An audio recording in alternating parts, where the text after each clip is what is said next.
Hello, and welcome to Skeleton Songs. Where is that from? It's from my boarding school days. It's how our geography teacher used to talk. Oh, yeah? I wasn't taught geography at boarding school because I was only there in the sixth form, so I can be confident that I'm not libelling anyone. We had a geography teacher called Mrs. Widgery, and she couldn't pronounce the word mountain. It still haunts me. You're not going to segue? Geography is the theme of our podcast today, Lottie Beverly. Is it? No, not really, but it's on an island. It is on an enchanted island. You haven't even mentioned this is a new season of Skeleton Songs. I was just going to say, so, we've been busy, we've been doing stuff, we've been making games, we've been writing things. Stuff has been doing us. Okay, that was weird. And now we're back, and new season for Skeleton Songs. We think the theme for this series is going to be... magic in literature. Yes, magic in literature in the voice of Alexis's fabricated geography teacher. It's very specific, but we feel there's a niche. You know another name for fabricated geography? Enchanted Island? Worldbuilding. Do you have any opinions on worldbuilding, Alexis? No. I hear you're really good at it. I'm sorry, you're breaking up. Right, well, magic in literature. Shoot. Yes. There's some of it. It's sparkly.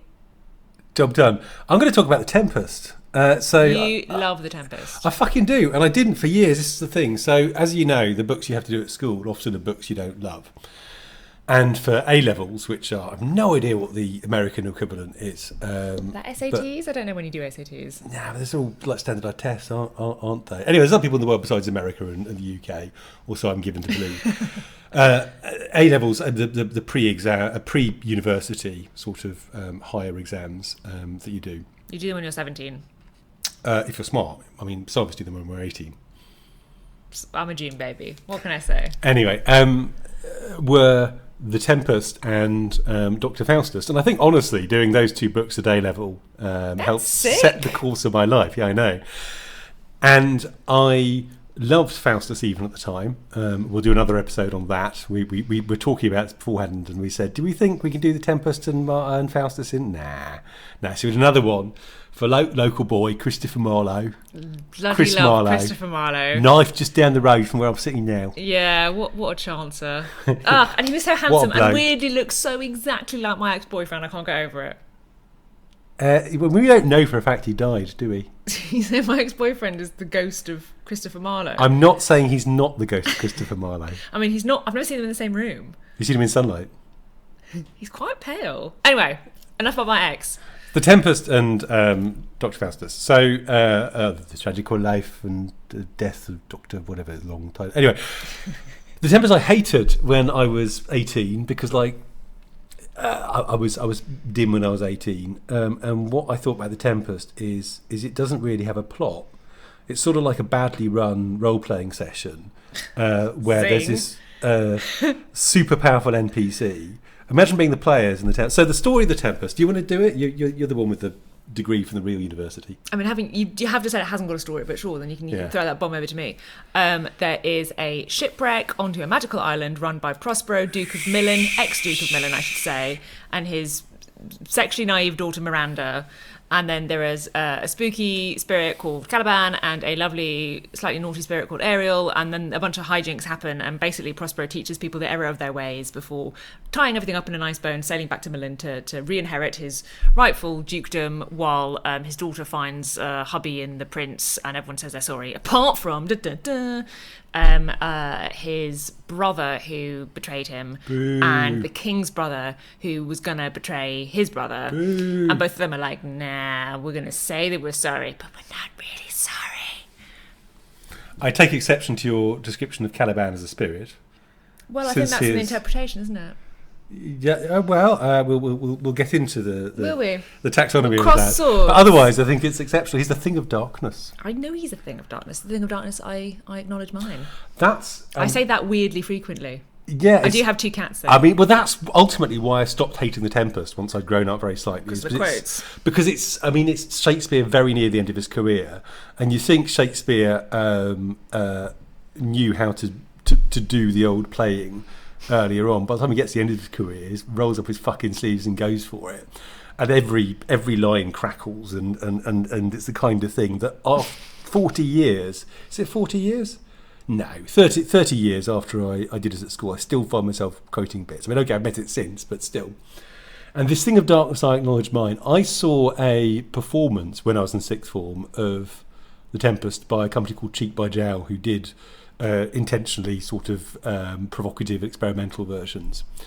And they, some of it, the performance was very good. I thought the bit where they cast the King of Naples as Margaret Thatcher was a little bit on the nose. But some of it was hysterical, some of it was brilliant. And at the end, when Prospero says to and of Caliban, this thing of darkness, I acknowledge mine, he kind of goes over and I think sort of puts his hand on his head and crouches down next to him. And it really feels like a plot twist. The implication, as far as we could make out, is it his son? Is that it's his son, which would kind of work as the reveal, because Prospero isn't the first on the island. Lottie mentioned Prospero, Caliban and Ariel. So the backstory is, of course, that there's this witch, Sycorax. Boo! Who's... Can't have a woman wizard. Where would her beard go? A woman wizard from Algiers. Whoa. So she might be African as well. Oh, well, that's right out. Although it's been the subject of debate because she's blue-eyed, which might refer to the fact that she's got blue rings around her eyes because she's pregnant. Probably just means she's blue-eyed. So she might be like a Berber Arab or something. Anyway, we don't know. So Sycorax gets cast out from her homeland because she's really dangerous. She shows powerful, she can command the moon. She's pregnant. Probably not by a human being. There's a god called Setebos she worships. We've all been there. You know what gods and witches get up to.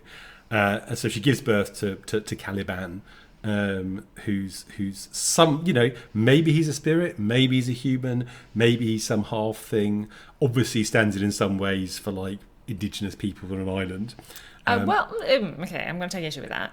Please do, because I think you might take us through the same things I do. So what you've just run through is a lot of interpretations, and I'm sorry, as an English student, I have to be nerdy about this stuff. So the text itself, firstly, Shakespeare, we don't really know what he actually wrote, right? Because he didn't write it all down and then send it to a museum to say this is the 100 official text of William Shakespeare written in 1610. What he did was write it basically in the back of toilet paper, and then actors acted it, added their own flair, directors put their stuff into it, politicians inevitably got involved, and at some point somebody watching that play wrote it down. William, I'm running low in here. I'm at Act 4. Well, you just perforated people's eardrums there, but we'll see what we can do in mastering.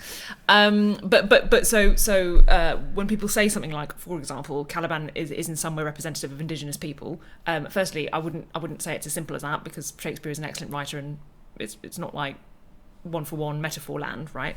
But of course, you're right that the idea of basically a person who is not native to an island being shipped there and discovering native people, especially ones that they then basically enslave, is obviously a narrative ripe for indigenous readings and colonialist reasons, which of course it has done later in life. But I think it's quite important not to say that this is what he represents, because going back to the spirit point, you're right that I think Caliban is very tactile and very like a lot of the imagery used about him and a lot of his speeches are very sort of elemental and physical and often quite grotesque.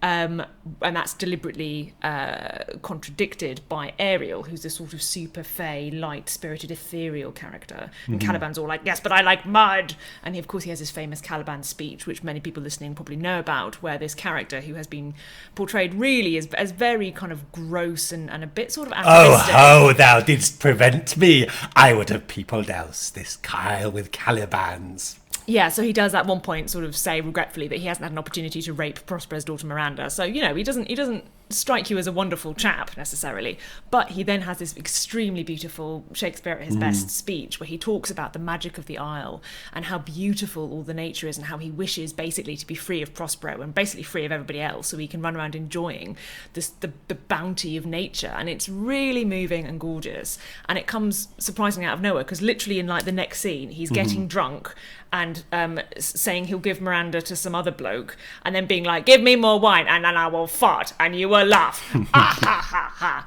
And so, obviously Shakespeare knows what he's doing here. So my point was just to summarise that everybody in this play, which I think a lot of scholars have drunk a glass of wine and described as a problem play, are very complicated. Well, this is even though they seem very simple. I agree, and to I'm really glad you said that. But you'd be amazed to hear. No, you'd be amazed to hear. I agree. And you come into this from the sort of literary angle, and I come at it from the historical angle, which is pretty standard. And it's made up. What I said was that the Tempest. Yeah. Oh. Yeah. Oh, we'll have to terrify. No, but the history in which Shakespeare lived. One of the histories. One of the many. Can we make him live in all histories? Are you going to let me get through this one out? Okay. That sounded really grumpy. I'm sorry. See, I'm being impressed. Last. Yeah, so that's the thing, right? Is that the natural reading after a glass of wine is Prospero is the white European putting the locals down, and also patriarchy. And what I said was Caliban is something like, can be seen as a stand-in for, and I think it's impossible not to see him as a stand-in for. But when Shakespeare wrote The Tempest, there weren't any English colonies to speak of at all. We were just trying, I guess, to get started in the West Indies. There were some expeditions out there. Francis Drake had been paid 20 years before to sail around the Pacific, blowing up Spanish people, taking their stuff they'd previously taken from indigenous American people. We just found in Virginia. No. Hadn't we? No, it's before then. I'm I pretty thought Virginia, sure. Well, I know Virginia was named specifically to honour Elizabeth I, but I suppose it doesn't mean that Elizabeth I had to be alive when they founded I think what it was is, though, so we very easy to check, and if I'd done my research better, we could have. I hope people are enjoying this history lesson of us guessing. But I think that there were some abortive attempts to establish colonies in the West Indies, right, and in what became Virginia, the New World, and they kept, Roanoke famously didn't last. There was one of the Bahamas that didn't work out. England first English people landed in India the year after the Tempest was performed, just to sort of give you an idea of how far this was from the... That's a good fact. Yeah, but obviously the Spanish, the Portuguese and the Ottomans were big on the old colonies at the time, and Elizabeth I and then James I both had a yen to have some overseas dominions of their own to bring back cloves and gold and all those things.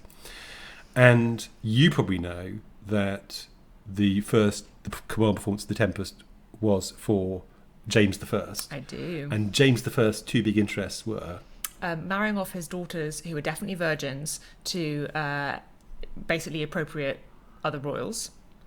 Oh, that explains the mask. I didn't know that was... okay, so there's I thought three. You were leading me into this. Okay, I was what are your something 2 else. points? Again, really revealing our interests. Exploration.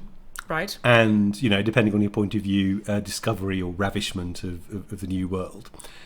Because the other European powers had brought back a lot of riches, and he was very interested in funding exploration at the time. The West Indies was in his eyes, and still vexed bemoves. That's I never know the line from Tempest or Dream. It's Tempest, isn't it? What's the line? There's something about the still vexed Bermudas, the Bermudas basically, the Bermudas that are troubled by being becalmed. It's either Puck getting stuff or it's Ariel getting stuff. I forget. I think which. it's Puck. I mean, I don't know. Anyway, so that's a focus of English attention at the time. And it's important to remember as well, because it's very easy to approach the Tempest these days and think, oh yeah, Magic Island, I'm with you. Give me what you got. And at the time, part of the draw of the Tempest as a performance piece, similar to James Bond, really, I found out a while ago that James Bond at the time was incredibly aspirational. Basically, he was a rich guy who got to go abroad and particularly eat lots of stuff. The eating's really important in the books. You don't see it in the films half as much, but the eating in the books is all about, and I had what I call an avocado, and then I had some caviar, and everyone at home basically in 60s Britain is like, I've literally had a tin of beans this week and then some more bread. And so reading this book was incredibly magical and interesting. And Elizabethan audiences watching The Tempest didn't just go and say, oh yeah, whatever, it's a magic island. They went there and said, what? There are small patches of land covered in jungle where they have birds with gigantic colourful beaks, and then ships can arrive, and there's magic and there's witches, and it was incredibly exciting as a sort of as just a place before you even get into any of the plot or the magic or the beautiful words or the funny bit when they all get drunk and kiss the book. I didn't realise till I was looking at it that it was I was going to say Elizabethan, but it's Jacobean, isn't it? It's Jacobean, Jacobite, whatever the hell. It's King James. Liz was in the ground by then. Yeah, but he was possibly writing it during. Elizabeth died in 1903. 1903? Jesus, 1603. Sorry. But I thought he wrote it in 1610. It was certainly published in 1610. But again, we know very little about this. I yield to your knowledge. But I feel like Elizabethan and Jacobean, we can get away with that. Fair. Roughs were in. Some of us might be pedants sometimes. Anyway, the point is, it's sort of the equivalent of like Strictly, because it's all about the costume changes. I think so they're all true. running all through the Tempest. They're running on and off. Ariel is in 6 different get-ups, 7. Most of them sparkly, probably, over the course of the play. I love Ariel so much. He's so fun. It doesn't matter. Come back to that. I want to hear though. But so King James' 2 big interests, apart from making sure his daughters are safely married and virginal, were 1, exploration, and 2, magic. Really? He was big into. He wrote a treatise on magic. He didn't. The Demonology of King James.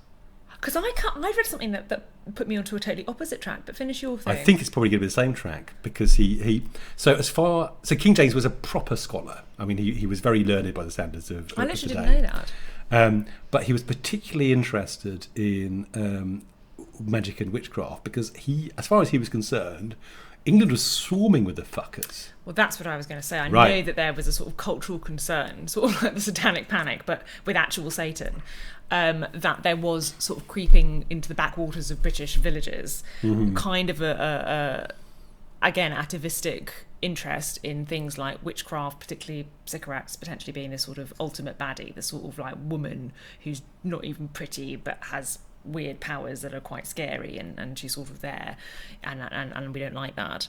And that, one interpretation goes, is why she is mentioned and Caliban is explicitly described as this sort of earthly, horrible child of her loins, and we don't like him, but we do like Ariel, because it's quite hard to say, well, Caliban's bad and Ariel's good, if we think about them as both being children of the Isle, which they sort of are, and both in the employ of Prospero, which they both definitely are. But Ariel was confined by Sycorax to the tree. But this is the thing. So the interpretation that I had read, and of course there are many all the times, particularly someone as wonderful as Shakespeare, was that this in the Tempest in the text was specifically basically saying, basically like proper religion and proper scholarship. We like that. That's the sort of white magic. So yes, and let's go back to that. But because the wild earth magic. That's very specifically the magic-y bit of the magic in literature that I was keen to talk about. Oh, we're 17 minutes in and we haven't got there, so Well, the thing with King James is I mean, topical is a bit strong because it's 20 years before, but 1590, they have the great witch trials of North Berwick. It's a bit of a thing. And the reason they had the great witch trials of North Berwick is that King James, who I think at that point was still just King of Scotland, not the whole of Britain, had gone off to Denmark to marry Princess Anne of Denmark.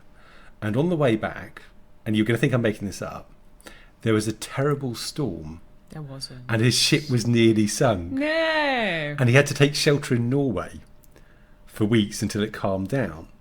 And this caused some fuss, and there was considerable speculation that witches were responsible.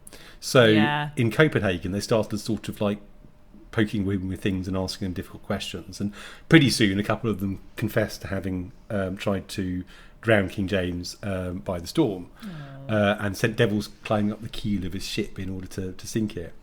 And King James obviously was alarmed by this. When he got back to Scotland, he thought, Jesus, what if they're here as well? They could have come home with me even. So they had witch trials, and they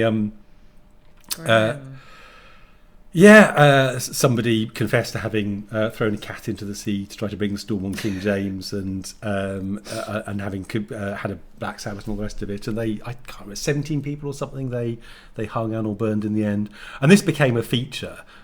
King James was really frightened of witches because they had, after all, tried to do a big storm on him. And some years later, there was I think a more substantial witch scare, and they got this great witch who kept going around the country identifying people and saying, and she was at the Sabbath too. And then, unfortunately,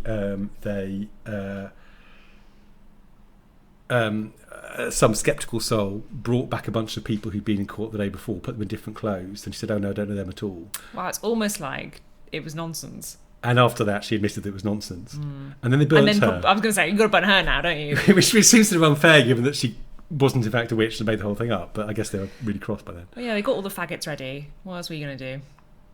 To be clear, that's British terminology that is actually correct for dried wood that you put at the foot of a bonfire, just in case anybody gets incredibly upset. I was reading depressingly about how the great jurist Blackstone, who I know you're a fan of. I'm a big fan of Blackstone. Argued that although it was appropriate to burn male heretics, you couldn't burn lady heretics. Well, that didn't stop anybody. They constantly burned women in this country. For less than they burned men. Because they'd end up naked and that was indecent. Oh. Yeah. That was the reason. Don't... I'm not the stand-in for the... I'm all depressed now because we talked about burning people. Anyway, the point is... Can we go back to magic and the Tempest being great? So when Shakespeare brings the Tempest to King James, he thinks, you know, I'm going to do a play for the king. Yeah. I'm writing for the king's men. I was going to say, please in the name. So I'm going to put expiration on it. Yeah. And I'm going to put witchcraft in it because he loves those. And I'm even going to have this bit where a storm is called upon to drown people, but then they survive, and then monarchy is restored. So it doesn't map exactly because nobody specifically tries drown to the king.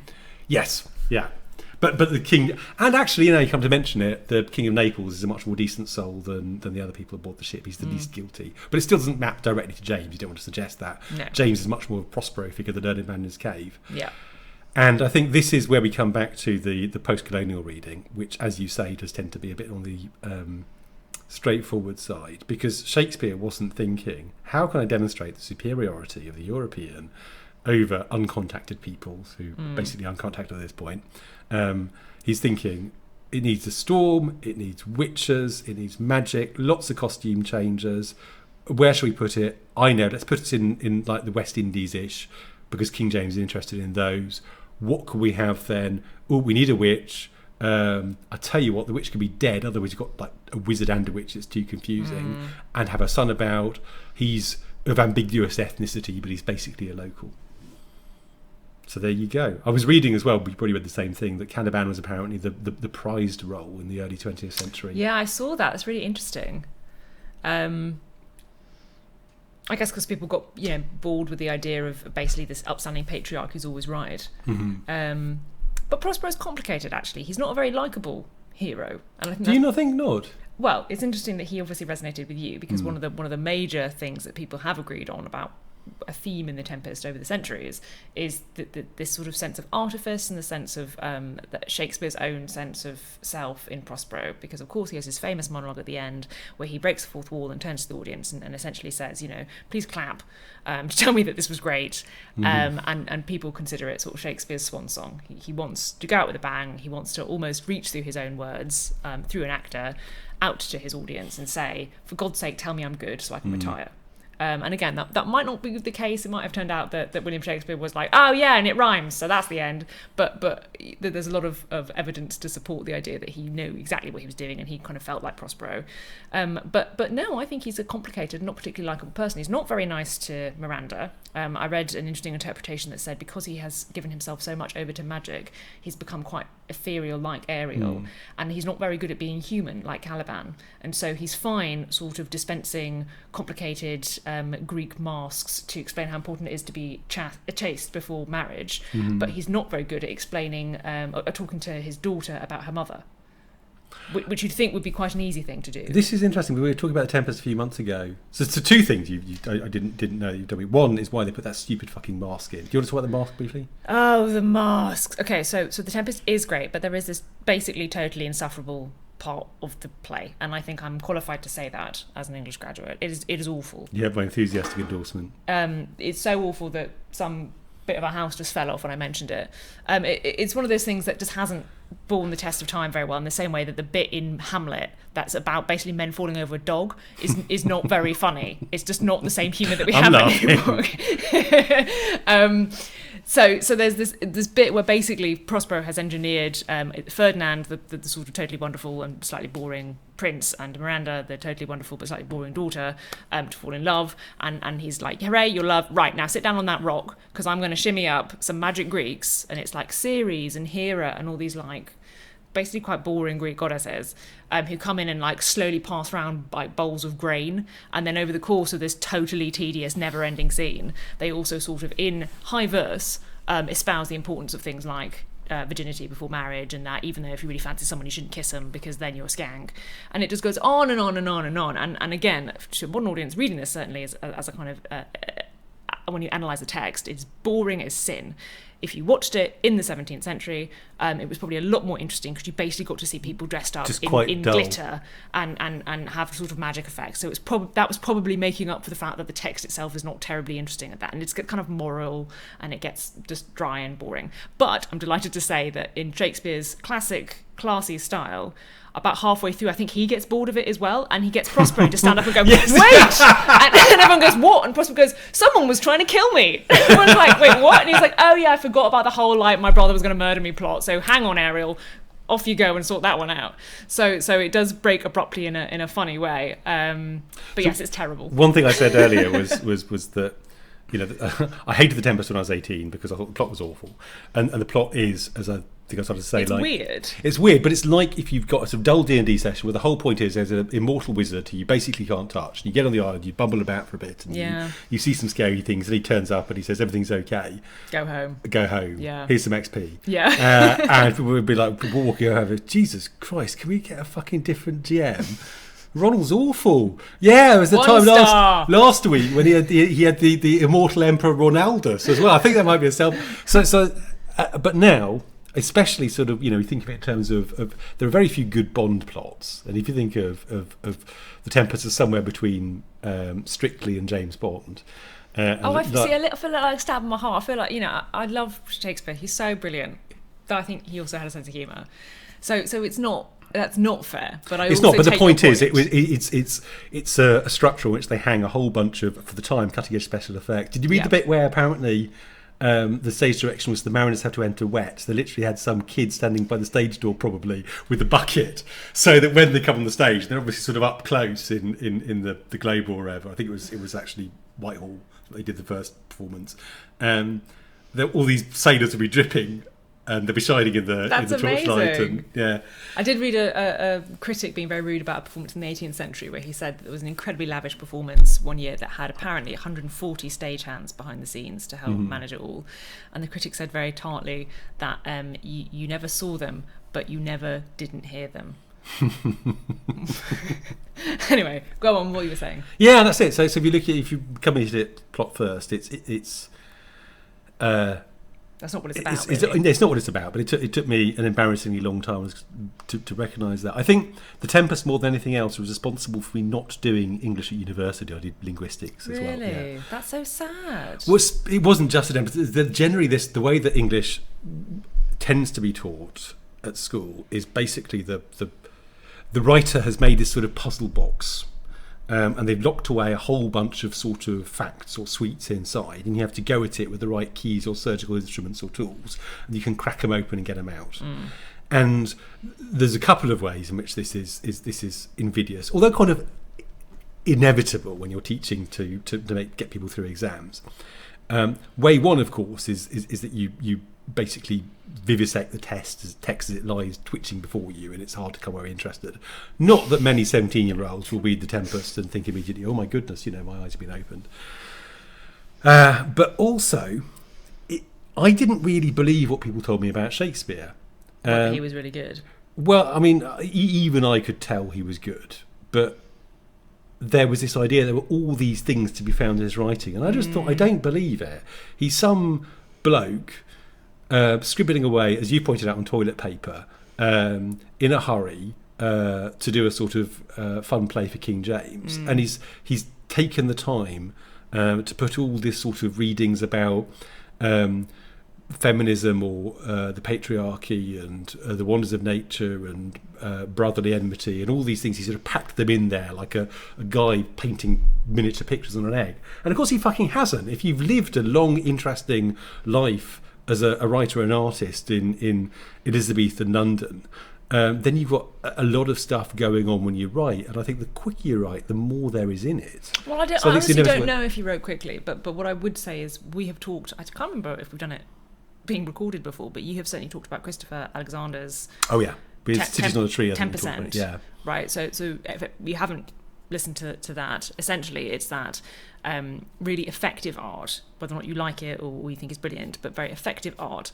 often uses something very specific but speaks to a very wide human set of experiences. So something like The Tempest is obviously a very specific, weird story about some very specific characters doing very specific things, but you can read into it because it's well written, basically anything you want, which is why Shakespeare continues to be interesting when you perform it, because it's not just a sort of very specific contextual, story about 17th century London. It could be about colonialism, it could be about feminism, it could be about politics, it could be about basically anything, because the text is so rich. That's his power. But I totally get that as an 18-year-old reading what essentially was a fairly boring jaunt on an island, you might not have got that. Yeah, and I was interested. I kept sort of thinking, well, when is he going to have a big wizard's battle with the ghost of Sycorax summoned up from her crypt? It does feel like a missed opportunity. I agree with you, because Prospero is set up as this like really learned, quite scary wizard, and there's lots of times, particularly when Ariel and Caliban are there, where they cower before him, and like these are presented as magical entities.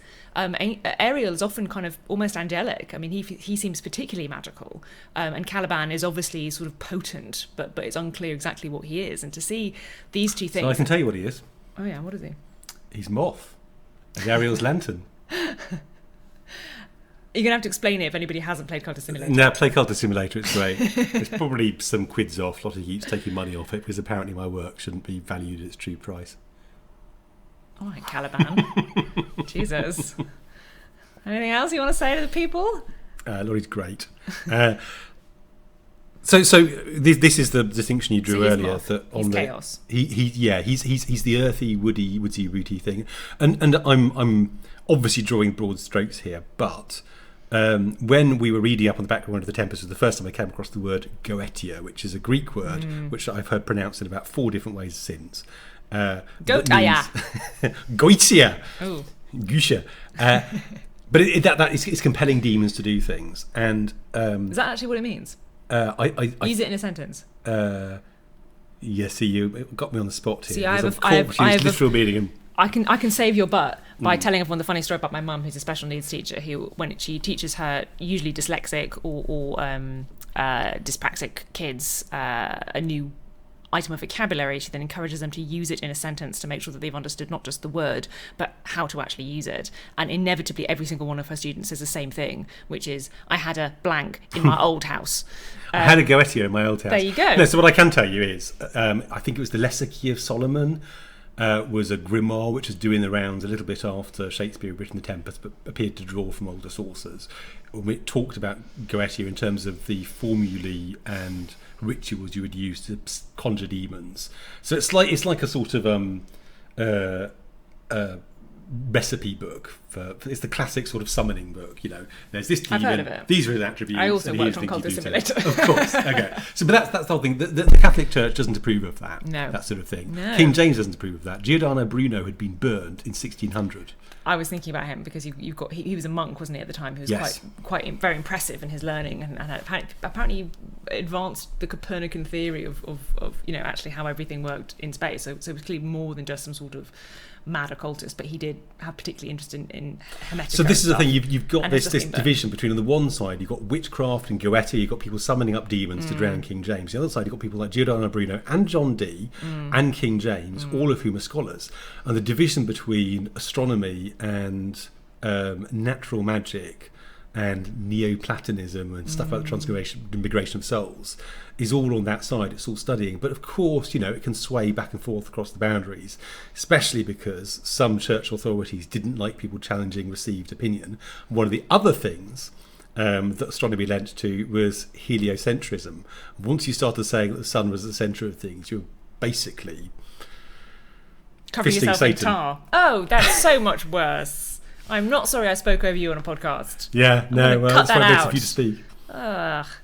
So there's this tension, and that's the two views on magic is the Moth view. It's this thing of drum beats and what's the phrase? So it's because Ariel was too delicate a spirit to enact Sycorax's earthy and abhorred commands. She puts him in the pine tree, and that's the thing. On the one hand, you've got Ariel bouncing about, probably with glitter, making storms happen in the sky and sending people to sleep. And on the other hand, you've got Caliban, who's may or may not be the child of Setebos, and certainly is not quite human, flirting around the undergrowth, doing low comedy, but also being kind of, as you said, authentic. There's a lot more to him, yeah. And I think one of the things you spoke about when you were making Cultist was the dichotomy between the Dionysian and the Apollonian, which is exactly what you just described and what we see in the play. You've got this deliberate contrast between the kind of the organic, earthy, low but still powerful and kind of chaotic, with this very controlled, delicate, aerial magic. And Prospero is very clearly more aligned with the aerial intelligent stuff. You know, he's not like born magic. When he is cast upon the island by his evil brother, with his infant child Miranda, I think it's 12 years ago, he doesn't have any magic abilities at all. He just has lots of books because he's a scholar, he's an intelligent guy, and because basically he has nothing else to do on the island other than survive and be cross, he focuses on his books and he teaches himself magic, and then he meets Ariel, frees him from the tree, and in payment Ariel becomes his servant and helps enhance his magical abilities even more. So by the time we see him in the play, he's a proper adept. He's really good at what he does, and even though he does it quite a lot through his servants rather than actually saying hiddly hoogly pokely, here's a storm, kapow, he's still very powerful. And that it does feel like a missed opportunity that we have this guy who's meant to be super magical. Now part of that I would think would be practical restrictions, because you know, if you write in a play, you know, insert amazing magical display in the 17th century, that's going to make it much harder for your play to get performed. But Shakespeare was no stranger to that. One of my favourite facts about him is in Antony and Cleopatra, which is brilliant. I think that's one of my favourite of his plays, and you wouldn't think it's particularly interesting, but it's gorgeous. There's a whole naval battle that takes place sort of off screen, and it's infamously impossible to stage, particularly in the Globe. But apparently Shakespeare deliberately sort of wanted them to like flood the Globe, and it just sounds like he kind of just didn't like the guy who was on duty that day or something, because it's just so unnecessarily massive, and it goes on for about 5 minutes, and then that scene is done. But if it's not on the sea, that scene doesn't work. So Anne, let me tell you about the fucking execs at the Globe. Exactly. Are you going to resign again, dear? Yes, I'm going to fucking resign again. Like you did last week. Fuck off, Anne. You're very sweary in this episode. Is it because you're thinking about Caliban? It's Caliban, exactly. Well, okay, so this is what I was going to say about Prospero. It's interesting that you don't find him likeable, and I think obviously I don't dislike him, but I'm surprised at how difficult he is to like. I think you know, somebody who is sort of austere and Apollonian and a dad as well. You are such a dad, it's true. But also, I said to you a few months ago, when for unrelated reasons I was poking about in the Tempest, he's a bit weird about women a few times. Yeah.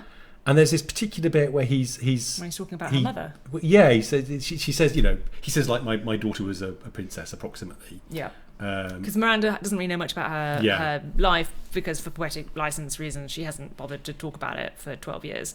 So right at the start of the play, she sits down to basically talk to Prospero and give him an ability to monologue with the audience, and she says something like, "Tell me about my mum." Yeah, and he's like, okay, well, so you know, your mum was this rich fancy lady, and she or you were rich in your nursery, and he says, but father, am I not about your daughter?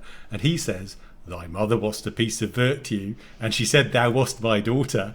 And it's such a sort of weird, vulgar, unnecessary thing. Yeah. Well, you know, I think you're my daughter because I never had doubt to. But see, that's interesting, because again, getting my lame English lit on, that could mean multiple things. It could be a deliberate point that Prospero, whilst particularly being associated with Ariel and the Apollonian, has a bit of the Caliban in him too, and finds it a bit funny to talk about sex. It could be that it is simply a reflection of quite sexist attitudes in the day. It could be Shakespeare making a funny joke for the crowd because it's funny. What you said about the mask as well, sort of, I think, makes sense of it being him hammering a point for King James's benefit. But I let me add another possible interpretation to which is that if you spend your life with your head in the clouds, that when it comes to dealing with details of sex and marriage and relationships, you're not always very, you know, I can think of academics and odd uncles who've said incredibly crude things and they've been really embarrassed when they've realised sort of how it's come across, because it's not part of the everyday commerce of their lives. And I can see that, and I can absolutely see Prospero as this sort of austere, turret-bound figure. That's the thing. He's austere, and he's not even sort of consumed with revenge fantasies, which is what you'd expect. I mean, the whole plot revolves around him ultimately sorting out the betrayers and fixing. And he forgives everyone. And then he forgives everybody, and of course then famously drowns his... Is it burns his book or drowns his book? He breaks his staff, and deeper than did ever plummet sound, he drowns his book. It's gorgeous. And again, that's interesting because basically I think, he can't really return to society whilst also being essentially a magic wild guy. But yeah, it's a weird relationship with Miranda. It occurs to me that I think he says more affectionate things to Ariel than he does to Miranda. He very much does, yeah. I'm not really sure. Do you think they were doing it? I mean, I hope so, because I love Ariel and I want to slash the hell out of this this text. No, I don't think... What's this sound of grinding stones from Stratford-on-Avon? No, he would have loved it. Yeah, he would. He wouldn't care. Think of his sonnets. He was slashing everybody in his sonnets. Well, again, I think it's also interpretation, because I know the Dark Lady... Dark Youth. That's the thing, right? It could be either way. And so it's not impossible that he had the occasional lad on the side when he wasn't going back to Stratford, the old trouble and strife. Handsome actors around, what are you going to do? Yeah, inevitably. Anyway, your feverish slashings aside. Sorry, going back to... Fanny, No, just to be clear, I actually don't slash Prospero and Ariel. I don't think that was a thing. I think it is... So you're to put that image out of your mind, no, ladies what I was and going to say was in the text, I think it is of a more... I think Prospero is very much a father figure, and I think Ariel and Caliban are very much presented as his children, whether that's explicit or not. And Ariel, he's very kind to in lots of ways. He obviously has great affection for him, and the whole of Ariel's plot is that ultimately he's working so that Prospero will free him, because he is basically an indentured servant because Prospero freed him and made this pact with him.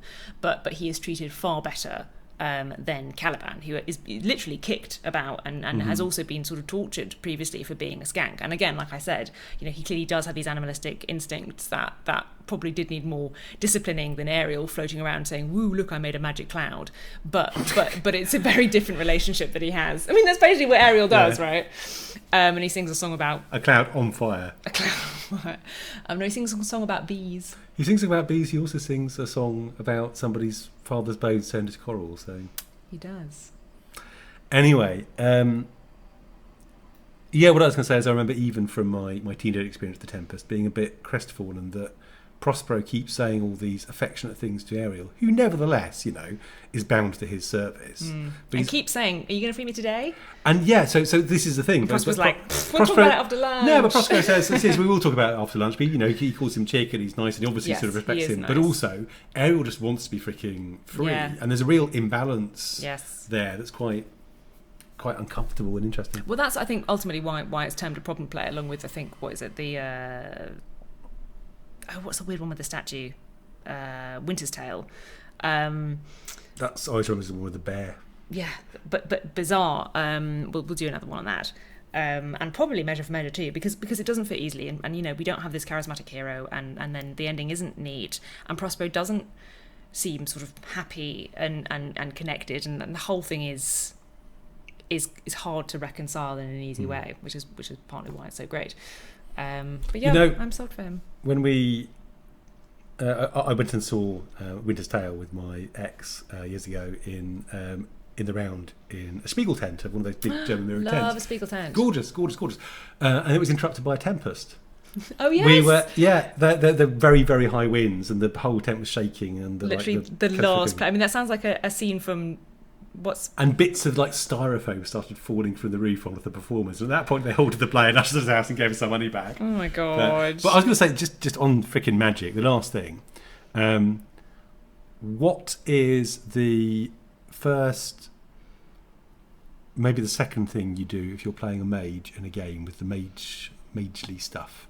I'm going to get this wrong. I mean, you're probably not. Just to think about what's you're playing Tiny Tina. Right, so what does he mage do? He learns some fireball spells and he chucks it. There we go, fireball spells. How many fireballs does Prospero throw? Literally none. It's very disappointing. I believe your only did you go for the mushroom in the end? Okay, so but you summon stuff. So these are the two things we think about mages as doing. Sort of standard RPG things. They summon things and they throw things, and also they might heal and they might protect and all the rest of it. But they do. Spell 1 is generally firebolt, lightning bolt, magic missile, something like that, because it's what you need to give somebody to make them relevant in combats. And in an RPG, and in a lot of post-Tolkien fantasy literature, you need to have mages being relevant in combats, because you want them next to the warrior fighting back to back or whatever. And Gandalf in Tolkien does the odd little bit of spell of fire magic. I remember him chucking like burning pine cones around in The Hobbit and things. Oh yeah, that's sick. But it tends to be sort of offstage stuff. And this, I think, very early, the Tempest and Faustus and Le Guin, which we will come back to in another episode, form my opinions of what magic should feel like. And again, it's cultist simulator. Nobody throws fireballs. That's really explicit. Another shout out to Ivan Tolson, who has had an annoyingly significant effect on my life for being like my landlord when I was at university, and said some interesting things. Who pointed out the fireball thing, I think, to be first. But also, Fallen in London. There are literally no wizards. There are no people doing magic for a similar sort of reason. I've never liked the idea that being a magician is like being a psychic. You've got a list of spells that pop up, rather than like having access to an armory. Rather, it's something that you do to various degrees, but you know various amount of things, like King James or John Dee or Prospero. We have a lot of interesting episodes coming up talking about the magic in Fallen London, the Law of Light, all that stuff. Cultist Simulator's magic.